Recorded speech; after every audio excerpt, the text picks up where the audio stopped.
মানে মনটা ভেঙে গেছে, আপনি আফসোস করছেন, আপনি জিন্দেগিতে বেঁচে কিনা হলেও আপনার বরকত হবে না। যা পাবেন রিজিক তাতে আলহামদুলিল্লাহ। কি বললাম কথা বলেন? যা পাবেন, খাবার খেতে দিয়েছে, যা পাবেন আপনি মন চাইলে খেলো, যতটুকু ইচ্ছে খেয়ে নিলেন, আলহামদুলিল্লাহ বলেন। যা আজকে ইনকাম হয়েছে দিন শেষে আলহামদুলিল্লাহ। সারাদিন কাজ করেছেন, 300-400 যা পেয়েছেন আলহামদুলিল্লাহ। রিক্সা চালিয়েছেন, রাত্রে টাকা পাচ্ছেন, দেখছেন মাত্র 250 টাকা ইনকাম হয়েছে, আলহামদুলিল্লাহ। তুমি রিজিক দাতা, তুমি যা দিয়েছো আমি এতেই খুশি, কোনো আমার অভিযোগ নাই। যদি অভিযোগ করেন, অভিযোগ কার দরবারে করছেন? আল্লাহকে অভিযুক্ত করছেন। কাকে? কথা বলেন, আল্লাহকে সরাসরি। যে আজকে বেচা কেনা হলো না, আরে বেচা কেনা দেয় কে? এটা আল্লাহ দেয়, রিজিক আল্লাহর পক্ষ থেকে আসে। আজকে সবজি বুনেছেন মাঠে, যদি ফলন যদি ভালো না হয়, যা হয়েছে তাতেই আলহামদুলিল্লাহ। ফলন বেশি হয়ে গেছে, ঔষধ বেশি বেশি করে আদায় করে দেন, দেখবেন বরকত আরো বেশি আল্লাহ সুবহানাহু ওয়া তাআলা অজর ঝরে দিয়ে দিবে। আমরা সবসময় মানুষের মুখাপেক্ষী হয়ে থাকি, সবসময় আমরা দুনিয়া রাজধানে পড়ে আছি, এই জন্য আমরা বেচা কেনা করছি, আমাদের ইনকাম, পরিবারে কোনো বরকত নেই, কেন আমরা আল্লাহকে স্মরণ একদমই করি না। ভাইজান কি বললাম বলেন তো এবার? বরকত নিয়ে আসতে কি করতে হবে?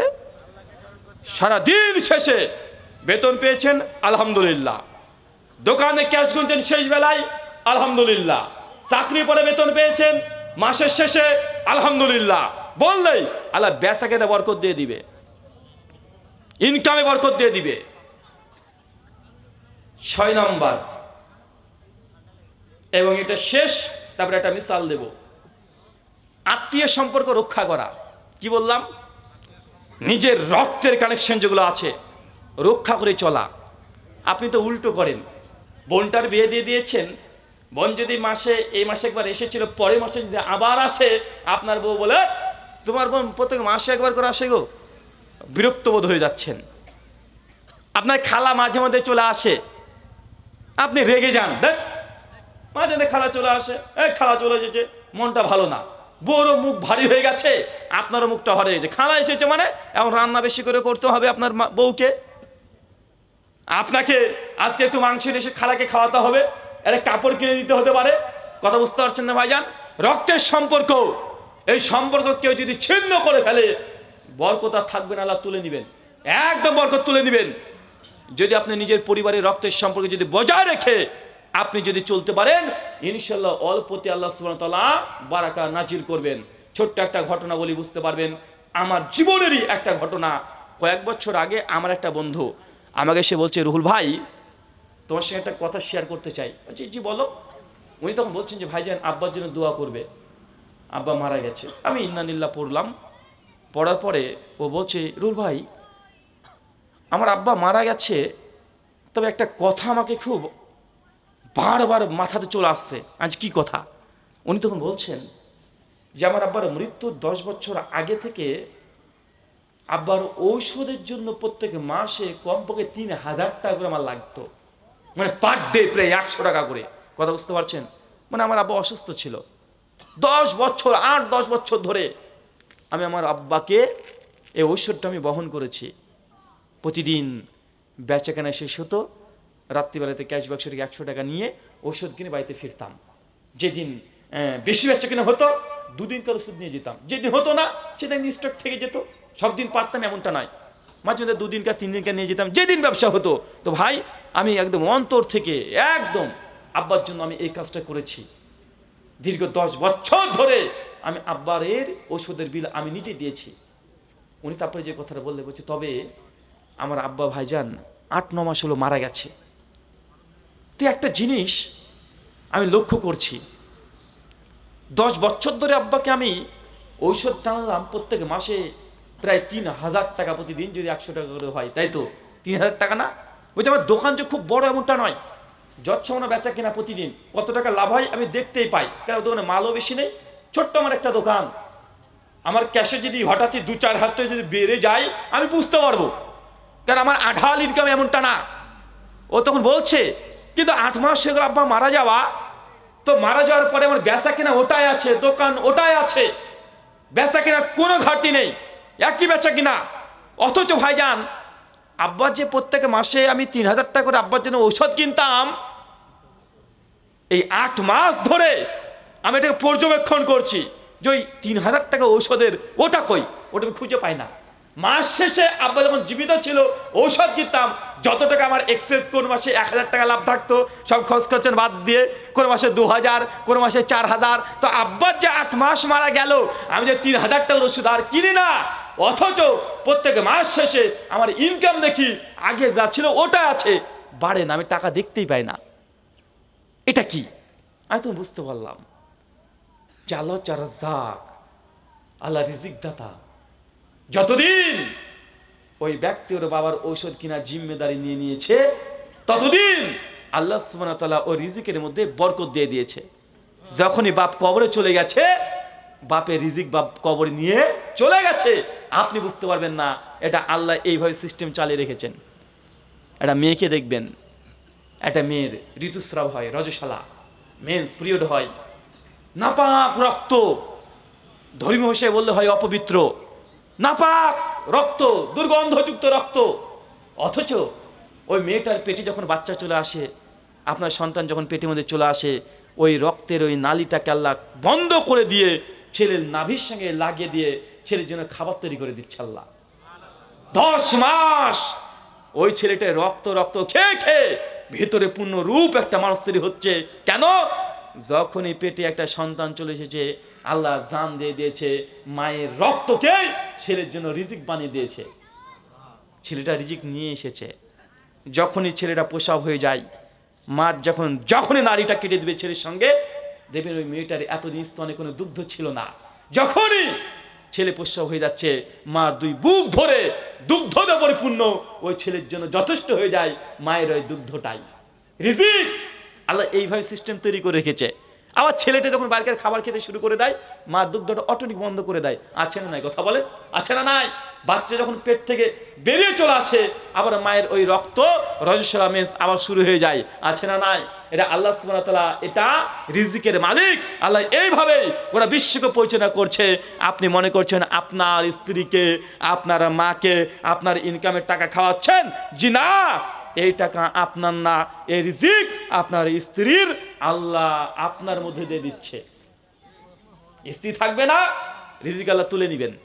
দেখেন কত যুবক ছিল, ইয়াং অবস্থায় কত বেচা কেনা করেছে, ইনকাম করেছে, টাকা থাকেনি, কিন্তু যখনই বিয়ে করেছে, দেখেন ওই একই ইনকাম আছে, বরকত শুরু হয়ে গেছে।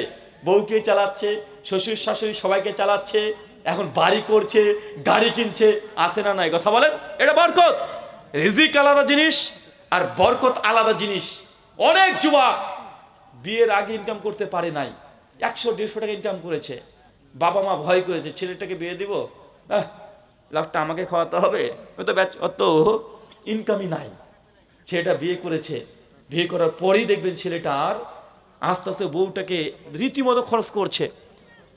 সন্তান চলে এসেছে, সন্তান জন্য খরচ করছে। কেন? যখনই বিয়েটা হয়ে গেছে, এই মেয়েটার রিজিক আল্লাহ এখন এই ছেলেটার মাধ্যমে, তার স্বামীর মাধ্যমে দিয়ে এই মেয়ের রিজিকটা আল্লাহ পূরণ করে দিবে। যখনই পেটে সন্তান চলে আসবে, আল্লাহ সুবহানাহু ওয়া তাআলা মায়ের রক্তকে ছেলের জন্য রিজিক বানিয়ে দিবে। কথা বুঝতে পারছেন? এটা আল্লাহ সুবহানাহু ওয়া তাআলার সিস্টেম। আপনি ভাবেন না আপনার বাবার জন্য 100 টাকার ঔষধ কিনেছেন, মায়ের জন্য 200 টাকার ওষুধ কিনছেন, আর আপনি মনে মনে কষ্ট পাচ্ছেন বা দুঃখ পাচ্ছেন বা রাগ অবস্থায় দিচ্ছেন। রাগ করে নয়, ভালোবেসে আদর করে করেন, ইনশাল্লাহ আপনার ইনকামে বরকত দিয়ে দিবে। ছোট ভাই যদি বলে যে ভাইজান আমাকে প্রেসক্রিপশনটা দেন, আমি ওষুধ কিনে নিয়ে আসি, বলে না ভাই দরকার নেই, আমি যাচ্ছি। কথা বুঝতে পারছেন না? আপনি তো উল্টো করেন।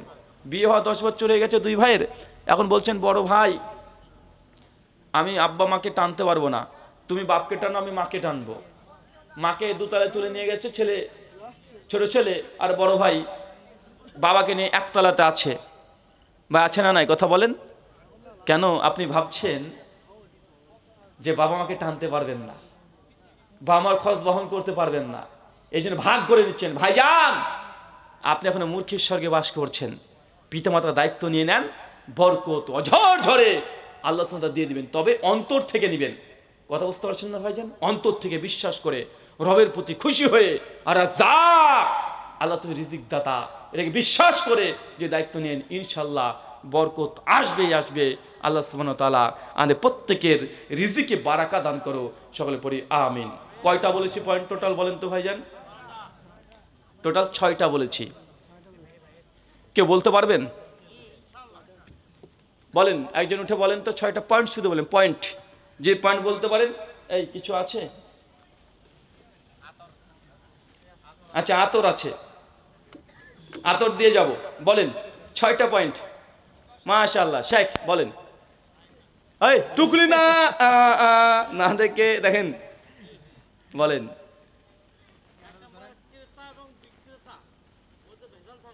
মাশাআল্লাহ, ক্রেতা বিক্রেতার মধ্যে ভেজাল থাকা যাবে না। আরে ভাই একই হয়ে গেল যে, ভাইজান একই হয়ে গেল। এটা 1 নাম্বার হলো। এটা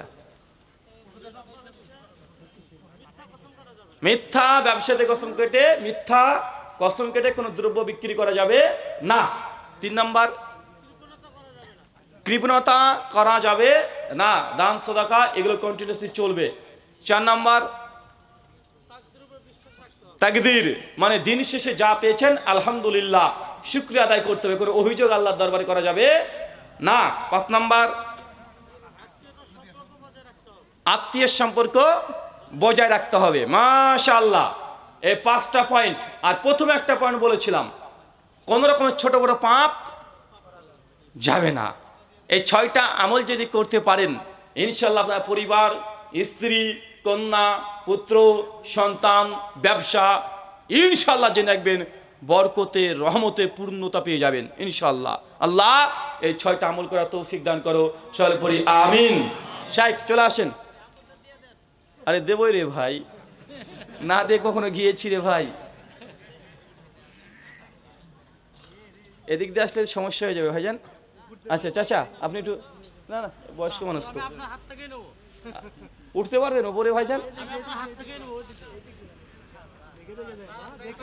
মাশাআল্লাহ মাশাআল্লাহ, বারাকাল্লাহ ফিক হাদিকা ওয়া ইয়া শুকরিয়া।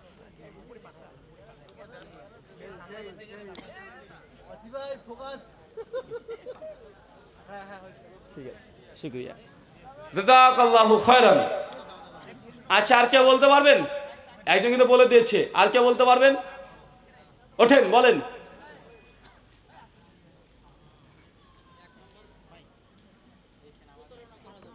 প্রতারণা করা যাবে না ক্রেতা বিক্রেতা। মাশাআল্লাহ। 2,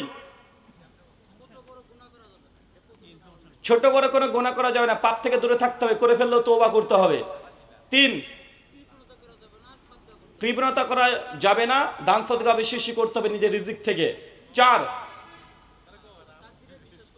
দিন শেষে যা রোজগার হবে আলহামদুলিল্লাহ এই শব্দ বলতে হবে, খুশি থাকতে হবে, কোনো অভিযোগ আল্লাহর উপরে করা যাবে না। 5, আত্মীয়তার সম্পর্ক ছিন্ন করা যাবে না, আত্মীয় সম্পর্ক রক্ষা করে চলতে হবে। মাশাআল্লাহ। আর মিথ্যা কোনো কসম কেটে কোনো ক্রয় বিক্রয় করা যাবে না। মাশাআল্লাহ, আপনিও পাবেন, চলে আসেন। আচ্ছা দুটো, আর একটা থাকলো প্রশ্নোত্তর হবে, মাঝখানে আপনাকে আরেকটা প্রশ্ন করে দেব, উত্তর যদি দিতে না পারেন তাহলে আপনার কাছ থেকে অন্য কিছু কিন্তু ফেরত নেব, আমি গিফট করব, আপনারা করবেন না? জি, প্রশ্নোত্তর পড়তে থাকেন, একজনকে পড়তে দেন।